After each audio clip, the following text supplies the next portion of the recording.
যদি 5 আগস্ট ছাত্র জনতার গণ অভ্যুত্থান সফলভাবে শেষ না হতো, আল্লাহ না করুক, তাহলে ছাত্র শিবিরের যারা বিভিন্ন প্রেসিডেন্ট সেক্রেটারি হচ্ছেন বিভিন্ন ক্যাম্পাসগুলোতে, তারা অবশ্যই খুনি সংগঠন ছাত্রলীগের এক একজন ক্যাডার হয়ে যেতেন।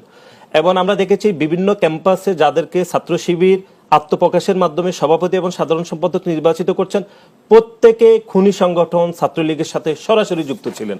এবং এটি শুধু ঢাকা বিশ্ববিদ্যালয় নয়, বিভিন্ন বিশ্ববিদ্যালয়ে এটি আমরা দেখেছি। সুতরাং আমরা তো 5 জনকে বাদ দিয়েছি শুধু ছবি থাকার কারণে। আমরা এটি ওনাকে এর আগেও বলেছি, আপনাদেরকে কমিটিতে নাম রয়েছে এরকম কাউকে ওনারা এখনো পর্যন্ত বাদ দেয়নি।